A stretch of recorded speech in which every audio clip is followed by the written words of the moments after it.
Les Seigneurs, nous sommes là pour vous parler d'un sujet tellement glorieux, tellement pertinent concernant les 4 êtres vivants qui sont les gardiens du temple, qui sont les gardiens du trône. Ce sont les 4 êtres vivants qui veillent sur le trône de Dieu. Quand vous lisez sur Apocalypse chapitre, je vais lire. Donc, Apocalypse, je commence d'abord par Apocalypse chapitre 4. Les trônes de Dieu au ciel. Et puis après, nous allons faire un parcours dans Genèse, puis nous allons rentrer jusqu'à dans le Nouveau Testament. Apocalypse chapitre 4. Après cela, je regardais, voici que une porte était ouverte dans les ciels. La première voix que j'avais entendue comme le son d'une trompette et qui me parlait dit: monte ici, je te ferai voir ce qui doit arriver dans la suite. Aussitôt, je fus ravi en esprit, et voici, il y avait un trône dans les ciels, et sur ce trône, quelqu'un était assis. Celui qui était assis avait l'aspect d'une pierre de jaspe et de sardoine, et le trône était environné d'un arc-en-ciel, semblable à des hémorroïdes. Sur la terre, l'arc-en-ciel et l'arc, ça veut dire une partie, mais au ciel, l'arc-en-ciel, c'est un cercle. C'est-à-dire, il tourne. Ce n'est pas juste un arc comme ça, mais ça fait un cercle. Alors ça, c'est une précision que vous devez comprendre. Alors, autour du trône, je vis 24 trônes. Et sur ces trônes, 24 veillards assis revêtus de vêtements blancs et leurs têtes des couronnes d'or. Du trône sortent des éclairs, de voix et de tonnerres. Devant les trônes, brillent 7 lampes ardentes qui sont les 7 esprits de Dieu. Il y a encore devant les trônes comme une mer de verre, semblable à devant les trônes, devant là, comme une mer de verre. Donc, c'est comme une glace, hein? C'est comme une vitre, une mer de verre qui scintille. Et au milieu du trône et autour du trône, il y a 4 êtres vivants remplis de yeux, devant et derrière. Le premier être vivant était semblable à un lion, le second être vivant était semblable à un veau, le troisième être vivant était à la face de l'homme, et le quatrième être vivant était semblable à un aigle qui vole. Les 4 êtres vivants ont chacun 6 ailes, ils sont remplis d'yeux, autour et au-dedans. Il ne cesse de dire nuit et jour: Saint, Saint, Saint, l'Éternel des armées, le Dieu Tout-Puissant, qui était, qui est, qui vient. Oh, c'est glorieux. Mais nous allons encore voir, maintenant, ça c'est Apocalypse. On voit les trônes de Dieu, on décrit les trônes de Dieu. Donc, les trônes de Dieu, c'est comme Dieu est assis sur son trône. Autour du trône, ici, c'est là où il y a 4 êtres vivants. Il y a les lions, il y a le veau, il y a l'homme, il y a l'aigle. Ces 4 êtres vivants, c'est comme s'ils couvrent les trônes de Dieu. Ils sont la protection du trône. Ils sont les gardiens du trône. Donc, le trône de Dieu est environné de 4 êtres vivants. Donc, c'est comme une sorte de... Comment je peux appeler ça, hein? C'est comme quelque chose qui couvre. Mais 4 êtres vivants, 2 et 2 ici. Et tu es assis au milieu des 4 êtres vivants. Et à partir d'ici, aller jusque-là, il y a 12 vieillards. De l'autre côté aussi, il y a 12 vieillards, en tout 24. Et devant, comme ça, il y a les 7 esprits de Dieu qui sont les 7 lampes de Dieu, qui sont les 7 esprits de Dieu. Et devant, par terre, il y a une mer de verre. Je crois que ça vous donne déjà une idée sur qu'est-ce que c'est qui est le trône de Dieu. Maintenant, je vais rapidement dans Genèse chapitre 2, chapitre 3. Dès que Adam et Ève avaient péché, parce que dans les jardins d'Éden, il y avait l'arbre de la connaissance du bien et du mal et l'arbre de la connaissance, l'arbre de vie. Je voulais un peu expliquer ça. Vous savez, le livre de Genèse a été écrit plus de 2000 ans. 2400, 2600 après Genèse. Parce que depuis Genèse jusqu'au temps de Noé, 2000 ans, il n'y avait pas la Bible. Les gens vivaient par l'inspiration et la révélation. La connaissance était transmissible. Adam transmettait à ses fils et ses fils continuaient comme ça. Jusqu'à Enoch et Noé. Il y a eu les déluges. Et après les déluges, maintenant il y a le livre de Noé, de Lot, qu'on ne sait pas exactement à quelle période du temps ce livre-là a été écrit. Parce que c'est le plus vieux livre de toute la Bible. Ce livre-là a été écrit avant que Moïse puisse écrire. Parce que dans ce livre, on ne parlait pas sur les 10 commandements. On ne fait pas allusion sur les 10 commandements de Moïse que Dieu avait donné à Moïse. Donc ce livre-là est écrit postérieurement, avant que Moïse puisse. Est-ce que cela a été écrit entre les déluges et Moïse? C'est-à-dire après les déluges, quand les hommes ont commencé à se multiplier sur la terre, et cela a été écrit, ou bien, parce qu'il est parlé là-bas des choses, qu'on pouvait même insérer ça entre Adam et Noé. C'est-à-dire parmi les premières 2000 ans.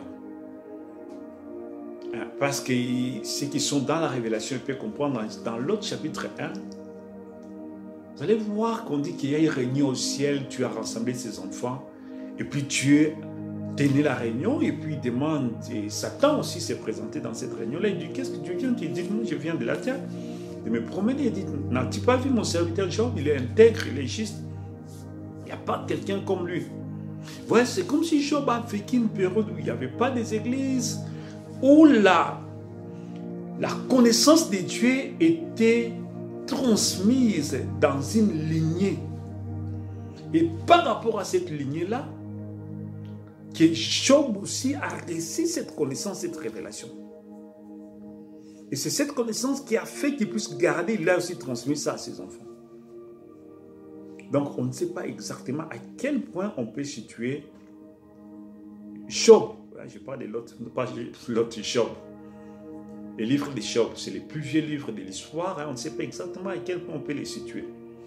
Maintenant, dès qu'Adam et Ève avaient péché dans le jardin d'Éden, la Bible dit que Dieu, Moïse a écrit ça, comme j'ai dit, ça 2600 ans après. Et puis il y a une chose que les gens ne saisissent pas beaucoup.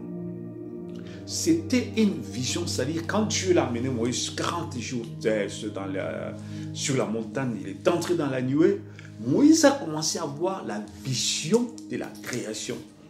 Et dans cette vision-là, il y a beaucoup de choses qui ont été écrites symboliquement. Ce n'est pas moi qui l'ai dit, c'est la Bible qui l'a dit. Si tu lis dans les livres de Matthieu chapitre 13, à partir du verset 33, 34, 35, Jésus-Christ dit, afin qu'il soit révélé à cette génération tout ce qui a été caché depuis le commencement. Ça veut dire qu'au commencement, il y a eu des choses qui étaient cachées. Attends, je vais lire ça rapidement pour que nous puissions avoir une idée de ce que je suis en train de dire. Donc par là, vous allez comprendre que les choses ont été écrites en parabole. Les mystères ont été écrits en parabole. Je vais lire ça. Matthieu chapitre 13, verset... Je vais juste aller verset 34. Jésus dit à la foule toutes ces choses en parabole. Ne lui parlez point sans parabole, afin que s'accomplisse ce qui avait été annoncé par les prophètes. J'ouvrirai ma bouche en parabole. Je publierai des choses cachées depuis la création du monde. J'ouvrirai ma bouche en parabole. Jésus prêchait en parabole. Et il va révéler, publier des choses cachées depuis la création. Donc, lors de la création, et nous lisons dans les livres de Genèse, c'est de ça qu'on fait allusion, il y a des choses cachées. Il y a des choses qui ont été symboliques. Il y a des choses qui ont été écrites sous forme de métaphores. Il y a des choses qui ont été écrites sous forme de types. C'est comme l'arbre de vie, l'arbre de la conscience du bien et du mal. Les autres disent c'est la pomme. Est-ce que? Parce que ce qui est péché dans le jardin d'Éden est péché jusqu'à aujourd'hui. Il n'y a pas un péché qui a changé de... Non. Ce qui est péché dans les est péché jusqu'à aujourd'hui. Il n'y a pas un arbre, si tu manges ça, tu as péché. Non, non. Ça n'existait pas. C'est un langage caché. C'est un langage mystérieux. Allez sur Proverbe, tu vas voir. On explique. On parle que si tu manges les pains de... Et manger les pains là signifiait quoi? Signifiait juste l'acte sexuel. Tu vois? Donc le manger là signifie l'acte sexuel. Donc l'arbre de la connaissance du bien et du mal et l'arbre de vie, c'était deux langages mystérieux qui étaient scellés, qui étaient cachés.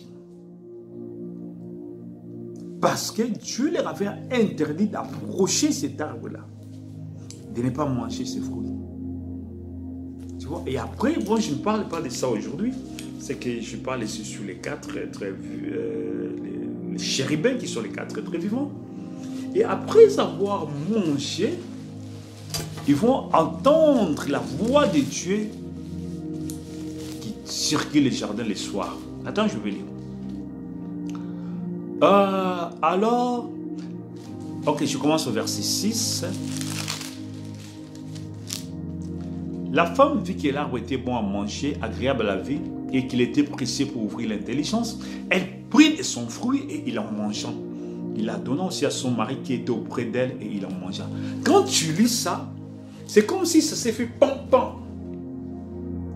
Attends, si Adam était là, voyant ça, Adam n'allait pas permettre qu'Ève puisse faire ça. Non. Parce qu'Adam était resté seul dans les jardins d'Éden. Aucun jour Adam s'est approché de cet arbre-là. Aucun jour Adam s'était approché du serpent. Aucun jour. Donc, si, parce que c'est Adam qui a dit à Ève, que regarde ce que Dieu m'avait dit. Tu vois, Adam veillait sur ses paroles d'une manière correcte. Il avait l'observation de la parole de Dieu dans son cœur. Mais Ève s'est déplacée pour aller là-bas. Et quand il a mangé,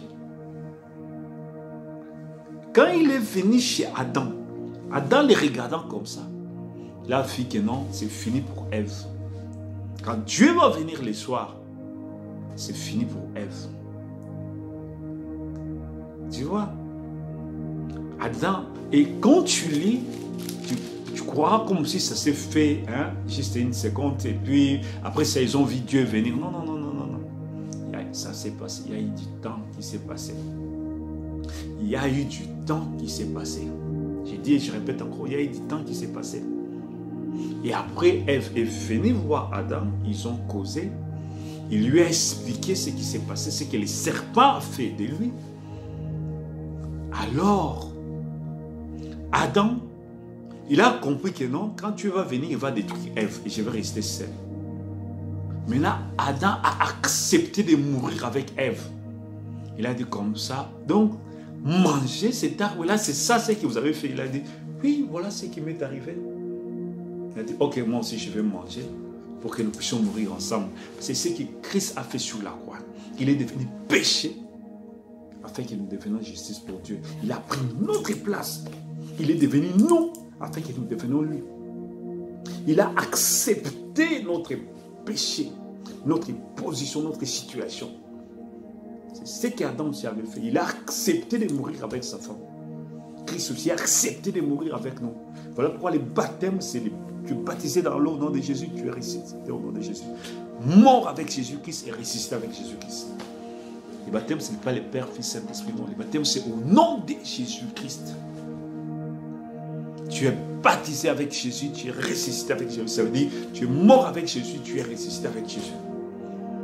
Alors, dès qu'ils ont mangé, ils sont restés.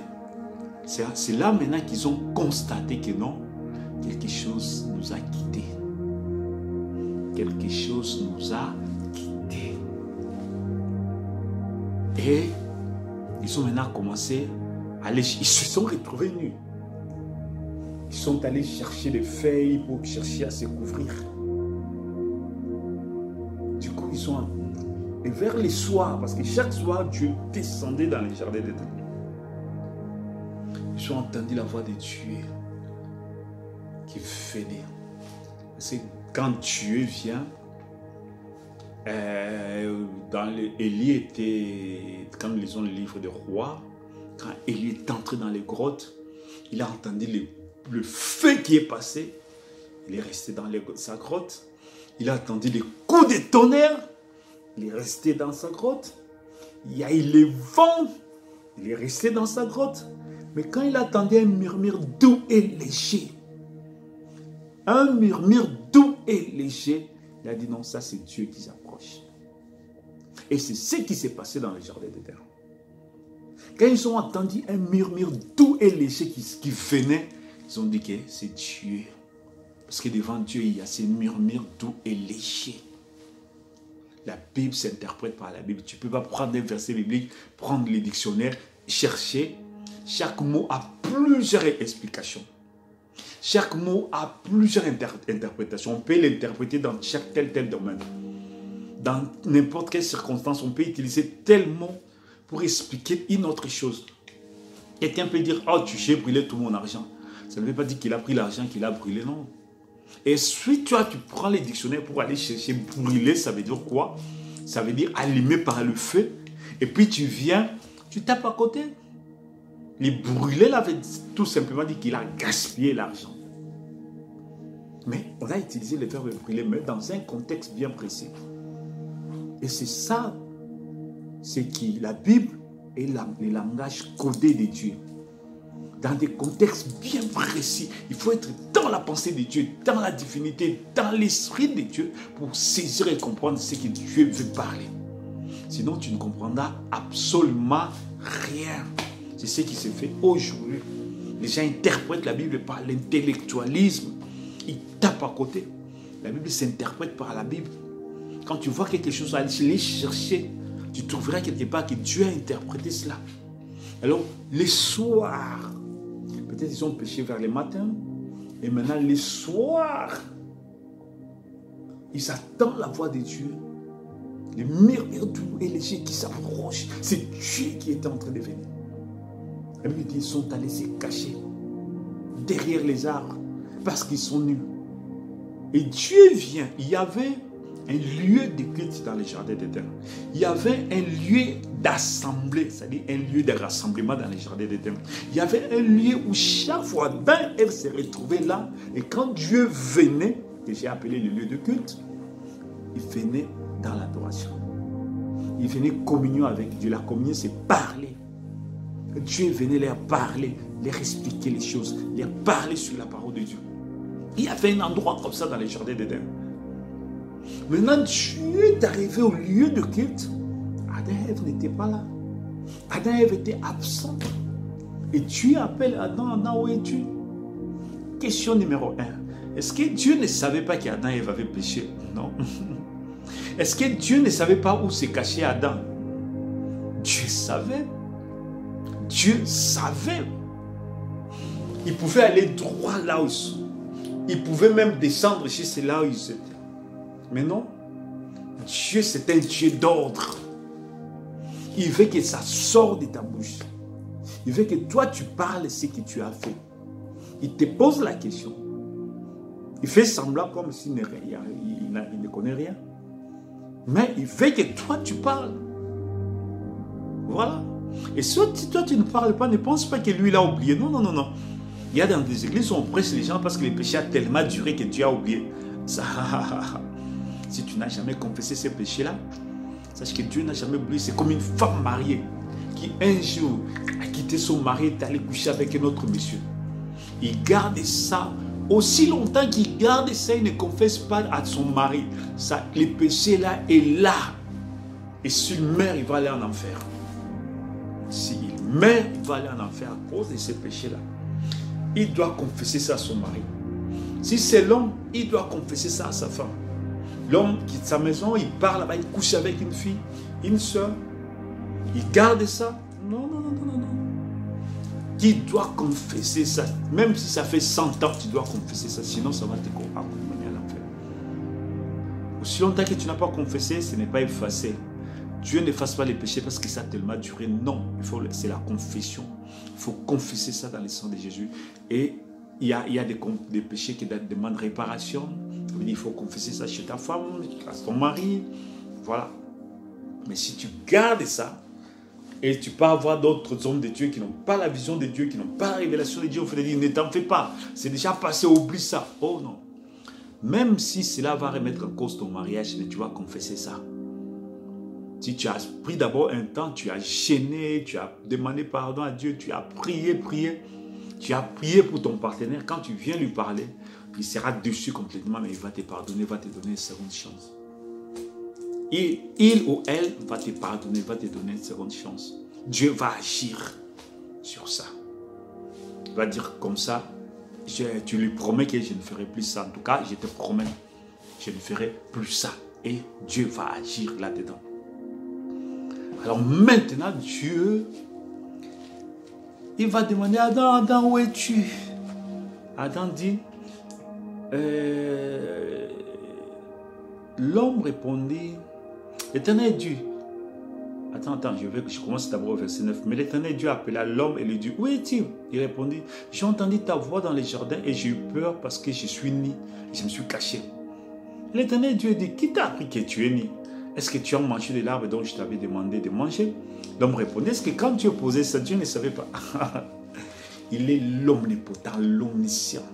Dieu connaît toutes choses. Dieu savait que demain, Adam va pécher. Dieu savait qu'aujourd'hui, là, Adam va pécher. Dieu savait tout ça. À telle heure, il savait qu'Adam va pécher.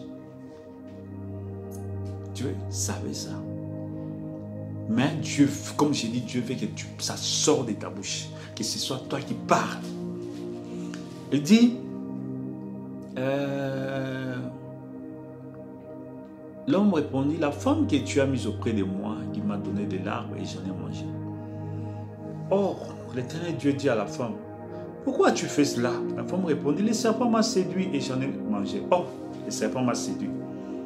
La femme maintenant interprète la séduction dont la femme parle ici, c'est l'acte sexuel. La séduction dont la femme là parle ici, c'est l'acte sexuel. Ça veut dire que les serpents, parce que les serpents au commencement, ce n'est pas les serpents que nous voyons aujourd'hui. Les serpents au commencement, c'était un homme. Et Dieu l'a maudit, les pieds et les mains, tous sont entrés. Et il est devenu comme tel qu'on le voit aujourd'hui. Au début, les serpents étaient entre l'homme et l'animal et les chimpanzés. Je continue. Et Dieu dit, je mettrai une amitié entre toi. Il dit, et l'Éternel dit au serpent, pourquoi tu as fait cela? Tu seras maudit entre les bétails. Tu seras maudit, c'est cette malédiction-là, qui est les mains et les pieds, parce qu'il avait les mains, il avait les pieds. Il parlait comme un homme. Maintenant, le serpent ne parlait plus, mais le serpent-là, il parlait. Le serpent-là marchait comme un homme. Le serpent-là avait les pieds, il avait les mains. Tu vois?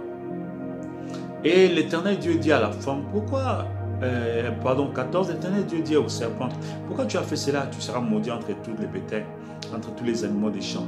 Tu marcheras sur ton ventre, tu mangeras de la poussière tous les jours de ta vie. 15, je mettrai une amitié entre toi et la femme, entre ta postérité et sa postérité. Celle-ci t'écrasera la tête, tu lui blesseras les talons. Là, il parle sur la venue de Jésus-Christ. Et il dit à la femme, j'augmenterai ta souffrance et tes grossesses. Tu enfanteras avec douleur et tes désirs se porteront vers ton mari.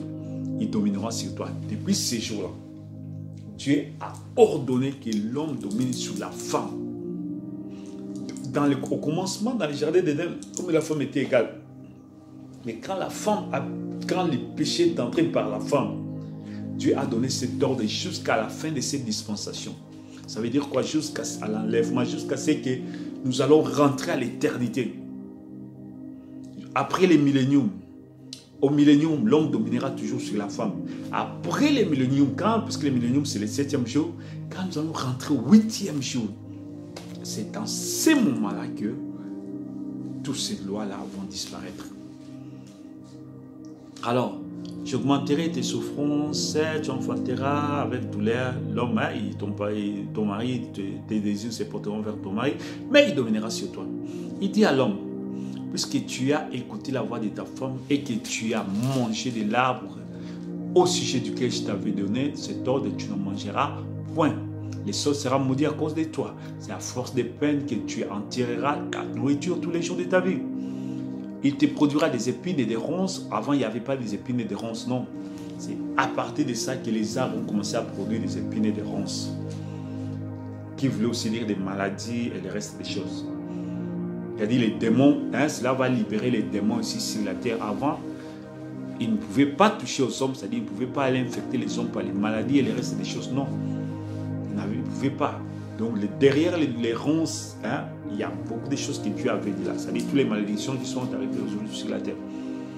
C'est la sueur de ton visage que tu mangeras du pain jusqu'à ce que tu retournes à la terre, dans la terre d'où tu as été. Car tu es poussière, tu retourneras dans la poussière. Adam donna à sa femme le nom de Ève, car elle a été la mère de tous les vivants. La mère de tous les vivants, mais Adam n'était pas le père de tous les vivants. Ève, c'est dire la mère de tous les vivants. Mais Adam n'est pas le père de tous les vivants. Voilà pourquoi la Bible dit, n'attribue pas Caïn comme étant le fils d'Adam. La Bible a dit que Caïn était le fils du diable, le fils du malin, le fils de Satan. La Bible le dit clairement. Et Jésus a expliqué ça. Quand il dit qu'un semeur est allé semer, le semeur c'est le fils de l'homme. Il sème la bonne semence selon le fils du royaume, c'est Adam et Ève. Et il a dit, pendant qu'il dormait, son ennemi est venu, il a semé la mauvaise semence. Son ennemi, c'est le diable. La mauvaise semence, c'est le fils du diable. Le fils du diable, c'était Caïn. Il a semé dans quel champ? Il a semé ça dans la femme. Tu vois? Alors, et Adam donna à sa femme le nom de Ève, car il a dit la mère de tous les vivants. L'Éternel Dieu fit à Adam et à sa femme des habits de peau et l'a revêti. Ça veut dire quoi? Dieu a tué un agneau, il a pris la peau de cet agneau, il les a revêtis. Ça parlait sur la venue de Jésus, qui c'est l'agneau de Dieu qui viendra ôter les péchés du monde. Et verset 22, l'Éternel dit, voici l'homme est devenu comme l'un de nous, pour la connaissance du bien et du mal.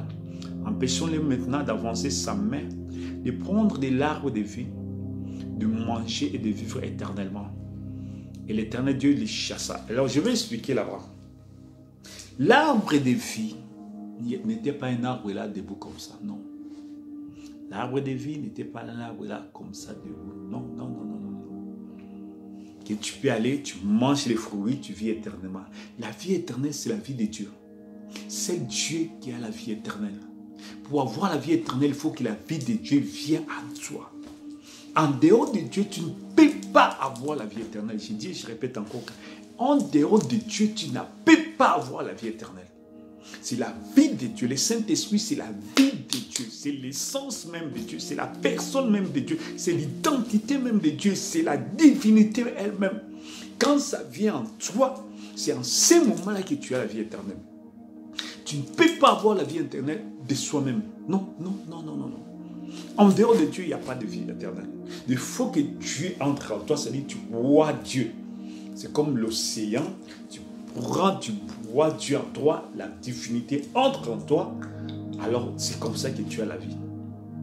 Et cette divinité qui est en toi est en connexion avec la divinité qui est dans l'océan. C'est comme ça que j'explique souvent la divinité dans l'homme et l'homme. Dieu, c'est la grande océan infini qui n'a pas de fin. Et tu prends, ça vient te remplir, tu bois ça. Cette divinité-là, c'est la même. Alors cette divinité est en contact avec ça. Et c'est comme ça que tu auras la vie éternelle. En dehors de Dieu, il n'y a pas de vie éternelle. Alors, il n'y avait pas un arbre comme ça qu'on s'appelle l'arbre de vie, que tu manges les fruits, tu auras la vie éternelle. Non, ça n'existait pas. Cet arbre-là n'existait pas. C'est un langage codé de Dieu. C'est un langage mystérieux de Dieu. Je ne parle pas de ça maintenant. Et alors, l'Éternel Dieu dit, et l'Éternel Dieu les chassa du jardin d'Éden pour qu'ils puissent cultiver la terre où il avait été pris. C'est ainsi qu'il chassa Adam et qu'il mit à l'orient du jardin d'Éden les chérubins qui agitaient une épée flamboyante pour garder les chemins de l'arbre.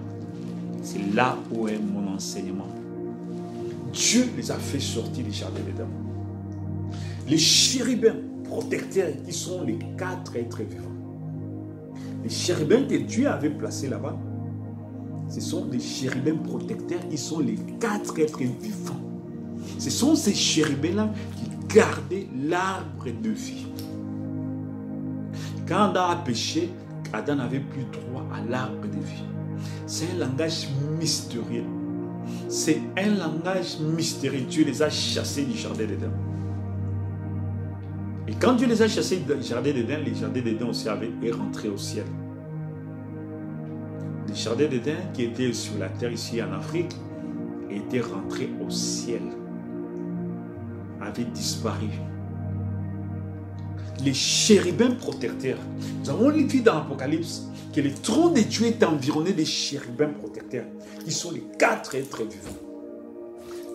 Maintenant, nous voyons dans les livres de Genèse que quand Dieu les a fait sortir du jardin d'Éden, il a protégé l'arbre de vie par les chérubins protecteurs. Les 4 chérubins protecteurs. Parce que les chérubins là, qui sont l'un à la face des lions, l'autre à la face des veaux, l'autre à la face de l'aigle, l'autre à la face de l'homme. Mais tout leur être est formé de l'œil.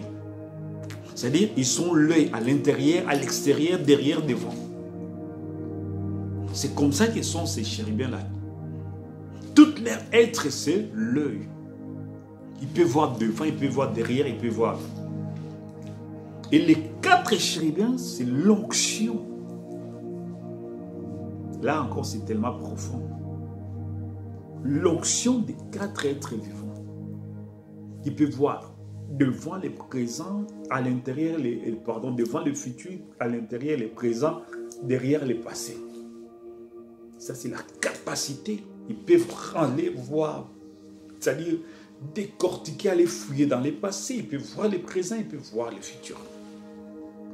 Maintenant, nous continuons. Quand Dieu a fait sortir les enfants d'Israël de l'Égypte, Dieu leur a demandé de construire un tabernacle. Quand ils ont construit le tabernacle, et c'était un tabernacle montable, démontable et montable. Alors, dans les tabernacles, il y avait les parvis, les lieux saints, les lieux très saints. Dans les lieux très saints, c'est là où Dieu habitait. C'est là où la présence de Dieu était là. Et cette présence de Dieu était où? Était là où il y avait. C'était comme une malle, en forme de rectangle, ce qu'on appelle l'arche d'alliance. Et sur sa couvercle, qu'on appelle le propitiatoire, il y avait 2 chérubins. Les 2 chérubins étaient typifiés les 4 chérubins qui sont au ciel. Les 2 chérubins typifiaient les 4 chérubins qui sont au ciel. Parce qu'au milieu de ces chérubins, c'est là où la voix de Dieu sortait. C'est là où la colonne de feu s'était. C'est là où Dieu parlait à Moïse. C'est là où Dieu parlait au souverain sacrificateur quand il a entré là-bas. Alors, comme au ciel, donc, Dieu a voulu à ce qui est au ciel puisse se reproduire ici sur la terre. Donc, comme au ciel, le trône de Dieu est environné de 4 êtres vivants, et sur la terre aussi, le trône de Dieu sur la terre qui était l'arche d'alliance, l'arche c'était juste comme une malle en forme de rectangle. Et sur cela, il y avait une couvercle. Et sur ces couvercles-là, il y avait 2 archanges, 2 chérubins. Les 2 chérubins typifiés étaient l'ombre de 4 êtres vivants qui sont au ciel, qui environnent le trône de Dieu. Le trône de Dieu sur la terre aussi devait avoir ces 4 êtres vivants. L'arche était, le tabernacle était le trône de Dieu, était le lieu d'habitation de Dieu. Et autour du tabernacle, maintenant il y avait les enfants d'Israël, les 12 tribus des enfants d'Israël. Et nous allons voir que ces 12 tribus qui étaient réparties, donc il y avait 12 tribus, en principe il y avait 13 tribus. Parce que la tribu de Lévi n'était pas comptée. On comptait juste les 12 tribus sans compter les tribus de Lévi. Parce que Joseph avait 12 fils. Parmi les 12 fils de Joseph, il y avait, Jacob avait 12 fils. Parmi les 12 fils de Jacob, quand Jacob est venu en Égypte avec les 72 des membres de sa tribu, il est venu trouver Joseph. Joseph avait deux fils, Manassé et Ephraim. Alors Jacob a dit, tes deux fils qui sont nés avant mon arrivée seront comptés. Ça veut dire que la place de Joseph était maintenant remplacée par ses deux fils, Ephraim et Manassé. Ce qui a fait un total de 13. Maintenant, pour qu'il n'y ait pas que ça compte pas 13, Dieu avait retiré Lévi et il y avait les 12 tribus d'Israël.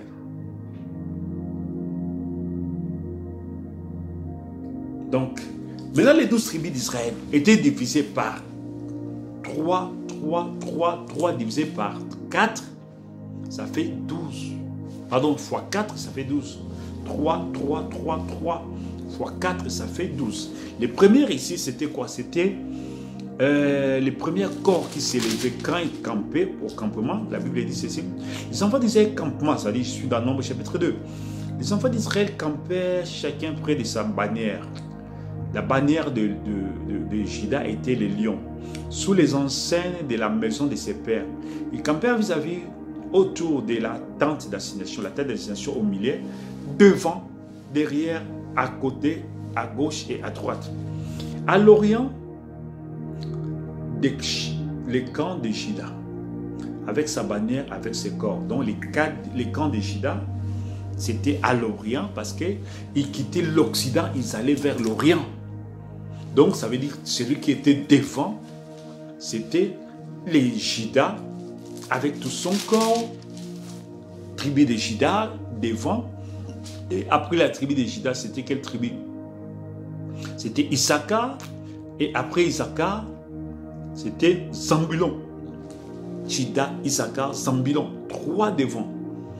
Et devant là, il y avait la tribu de Juda qui avait comme emblème, comme drapeau. Sur ces drapeaux-là, c'était un lion. On avait mis la figure d'un lion, les lions de la tribu de Juda. Beaucoup de gens parlent des lions de la tribu de Juda, mais ils ne savent pas d'où cela ça vient. Il y avait les drapeaux de la tribu de Juda, c'était les lions. Parce qu'il est dit ici que les enfants d'Israël campèrent chacun près de sa bannière. La bannière qui veut dire drapeau de la tribu de Juda, c'était les lions. Et au midi, le camp de Ruben. Derrière, au midi, c'était Ruben. Et Ruben, sa bannière, c'était la face de l'homme. Il y avait Ruben, à côté de Ruben, c'était quelle tribu? C'était la tribu de Siméon. Et à côté de Siméon, c'était la tribu de Gad. Et après cela, ensuite partir à la tente d'assignation, les Lévites placés au milieu des autres camps, ils suivront dans les marches d'ordre dans lesquelles ils campaient chacun dans son rang. À l'Occident, les camps d'Éphraïm, avec sa bannière, les camps d'Éphraïm, c'était l'aigle. Devant Juda, devant c'est l'Orient Juda, derrière c'est l'Occident. Au midi, ça veut dire ceux qui sont au milieu. Et Ruben, derrière ici c'est Ephraim. Ephraim, sa bannière c'était l'aigle. Derrière Ephraim, c'était quoi? La tribu de Manassé. Derrière la tribu de Manassé, c'était la tribu de Benjamin. Et après cela, au nord, les camps de Dan. Les camps de Dan, la bannière, c'était le bœuf et les corps qui les suivaient. Nephtali et puis Dan. Donc, nous avons Juda, les lions, nous avons Ruben, nous avons qui est la face de l'homme, et puis nous avons Ephraim de ce côté, qui est la face de l'aigle, et nous avons Dan de ce côté, qui est la face de veau. Tout ça, c'est l'image du ciel. Les trônes au milieu, les tabernacles entouraient les fils de Lévi, et les 12 tribus qui montaient la garde des tabernacles. Et chaque tribu, il y avait 3 qui fait 12, avec les bannières qui symbolisent toujours les trônes de Dieu dans les ciels. trône de Dieu dans le ciel. Souvenez-vous, j'avais dit c'est environné de l'arc-en-ciel, environné des 4 êtres vivants. Voilà pourquoi, dans les livres de... quand nous irons quelque part là, nous allons voir dans, je crois que Zacharie, hein, vous allez voir qu'il parle sur quand l'esprit est venu, hein, sur les chars, et puis il va aussi parler de tous les 4 êtres vivants qui étaient sur ces chars. Il a dit, je crois que c'est dans le livre de Zacharie ou Ézéchiel 10. Tu vois, il parle sur l'esprit de Dieu qui agissait à travers les chérubins et tout ça. Et après ça, nous allons voir que les 4 évangiles, ils montent aussi la garde sur l'évangile de Jésus qui c'était le trône de Dieu. Il y a les 4 évangiles qui montrent la garde sur le trône de Dieu qui est Jésus-Christ. Nous avons Matthieu qui est l'un des êtres vivants. Nous avons Luc qui est l'un des êtres vivants. Nous avons Jean et nous avons Marc. Matthieu, c'est les lions. Luc, c'est la face de l'homme. Marc, c'est la face des bœufs. Jean, c'est la face de l'aigle. C'est-à-dire, les 4 évangiles aussi, ils montent la garde, c'est-à-dire, ils veillent sur la parole que Jésus avait prêchée, qui est le trône. Et sur cette parole-là, et ils montent la garde. Ça veut dire que c'est eux qui ont écrit les 4 évangiles. Ils veillent sur les 4 évangiles. Ils veillent sur l'évangile que Christ a donné. Ils veillent sur les trônes. Et maintenant, nous descendons dans Apocalypse, là où nous avons vu. Et quand tu as chassé dans le jardin d'Éden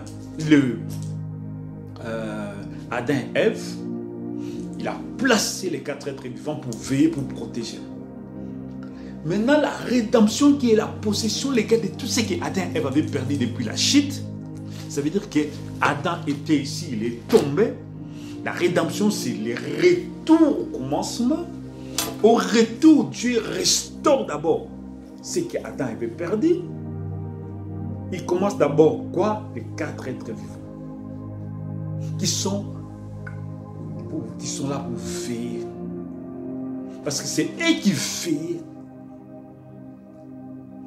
Il a empêché, ce sont ceux-là qui ont empêché Adam de ne pas rentrer dans les jardins d'Éden.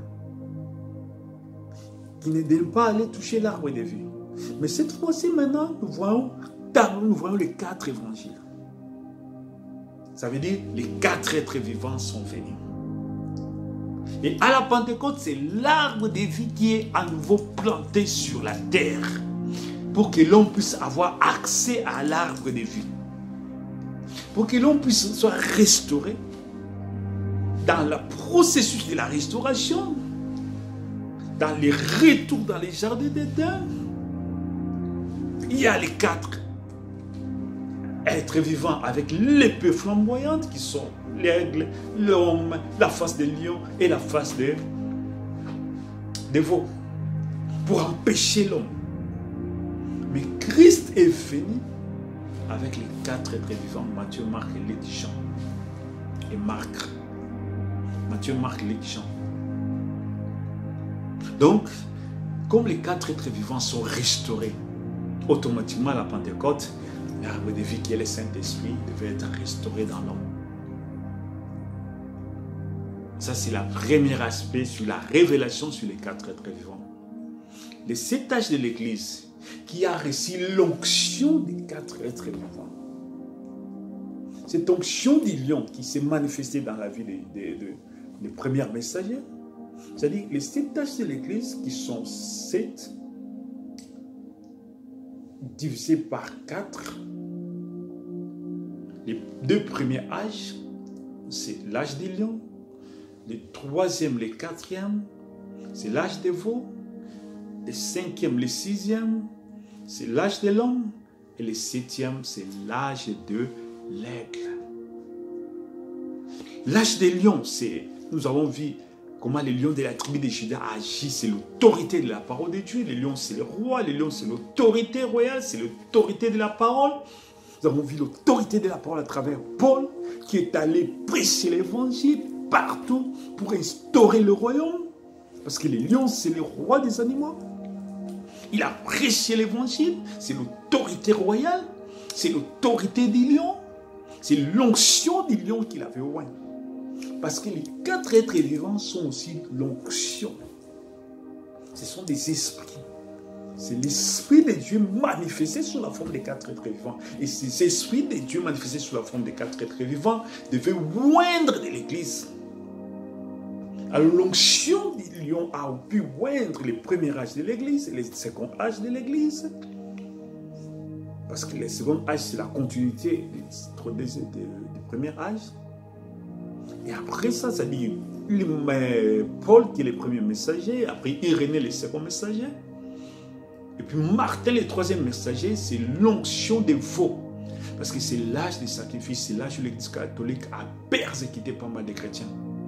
Beaucoup de chrétiens sont morts. Les 3e et les 4e âge de l'Église. C'était l'onction des veaux, l'onction des sacrifices. Ces gens-là se sont sacrifiés. C'était l'âge pour entrer au ciel, il fallait accepter de mourir pour Jésus. On vient comme ça, on te demande, tu es pour Jésus, ou tu dis, oui, je suis pour Jésus, on te tue. Donc c'était l'âge des sacrifices. Les veaux, c'est un animal de sacrifice. Dans l'Ancien Testament, on se servait des veaux pour les sacrifices. Vous vous souvenez, les 7e du mois de l'année, les 10e du 7e mois de l'année, les souverains sacrificateurs, les enfants d'Israël devaient apporter des veaux. Au souverain sacrificateur, l'un des veaux, il devait les couper, verser les sangs, et puis c'est les sangs là qui devaient aller avec ça dans les lieux très saints, dans la présence de Dieu. Parce que les souverains sacrificateurs ne pouvaient pas aller dans les lieux très saints sans le sang de l'agneau. Et l'un des veaux, qu'on appelle le veau Azazel, devait maintenant verser le sang sur lui et les lâcher dans les déserts. Tu vois? Donc les veaux, c'était l'animal des sacrifices. Il y avait les moutons, il y avait les veaux dans l'Ancien Testament qui étaient les animaux des sacrifices. Et l'âge des sacrifices, le 3e, 4e âge de l'Église, ça continue même jusqu'au 5e, qui était l'âge des sacrifices. C'est-à-dire, beaucoup de chrétiens sont morts à cause de l'Évangile. Beaucoup ont perdu la vie à cause de l'Évangile. Donc l'entrée au ciel, c'était par l'Esprit, c'est-à-dire l'onction des sacrifices, les animait à se sacrifier tellement pour le Seigneur, jusqu'au sacrifice suprême qui était la mort. Et après ça, il y a Martin Luther, qui est l'âge de l'homme, l'intelligence de l'homme, la piété de l'homme. Parce qu'il avait fait la théologie, il a étudié la Bible, il a commencé même à interpréter la Bible, de l'hébreu à la langue germanienne. Parce qu'il était un Allemand. Hein? C'était l'âge de l'homme, l'intelligence de l'homme, la piété de l'homme. Donc depuis Martin Luther jusqu'à John Wesley, qui est le 6e âge de l'Église, c'était l'âge de l'intelligence de l'homme. L'onction qu'ils ont reçue, c'était l'onction de l'homme. Parce qu'au temps de Wesley, la persécution avait presque terminé contre les chrétiens. Donc c'est même l'âge de l'évangélisation. C'est l'âge missionnaire. C'était l'âge de l'homme. Et après cela, parce que Martin Luther, c'est la justification, John Wesley, c'est la sanctification, tout ça, c'était dans l'âge de l'homme. Et après cela, c'est le 7e âge de l'Église qui est l'âge de l'aigle. L'aigle, c'est les prophètes. Dans ces temps de la fin, nous avons vu Élie, l'onction d'Élie, moindre un homme, appelé William Marion Branham, qui a annoncé, qui a prêché la parole prophétique, qui a révélé la Bible, qui a révélé l'Apocalypse, qui a révélé tous les mystères de Dieu. Comme il est dit dans le livre d'Apocalypse, à la voix du 7e âge, tous les mystères de Dieu seront révélés. Son ministère, c'était de révéler tous les mystères. Et celui qui révèle, c'est le prophète, car Dieu ne peut rien faire sur la terre sans avoir révélé son secret à ses serviteurs, les prophètes.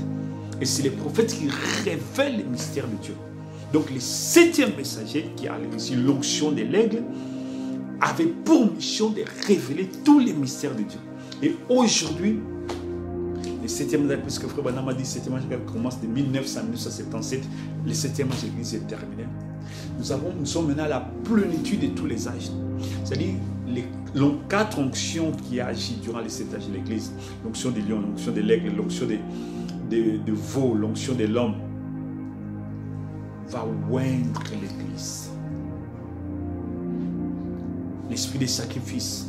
Parce que toute l'onction, quand Dieu déverse l'onction, ça reste dans l'Église, ça ne quitte pas. L'autorité du lion. La parole doit être prêchée avec l'autorité du lion. La parole doit être... La vie chrétienne est une vie de sacrifice, l'esprit de veau. L'intelligence, la piété de l'homme. Et l'esprit de la révélation qui est l'onction de l'aigle doit nous animer. Parce qu'après les 4 êtres vivants, c'est le trône. Voilà pourquoi Jésus a dit, à celui qui vaincra, je le ferai asseoir. Si mon trône, comme moi j'ai vaincu, je suis assis sur mon trône. Et après les 4 êtres vivants, c'est s'asseoir, c'est l'âge de l'adoption. C'est l'âge dans lequel nous sommes, l'âge de l'adoption, l'âge de l'or. L'âge d'or, c'est l'âge de l'épouse, c'est l'âge de l'enlèvement. Que Dieu vous bénisse richement. Veuillez me suivre dans la continuité de ces séries d'enseignements.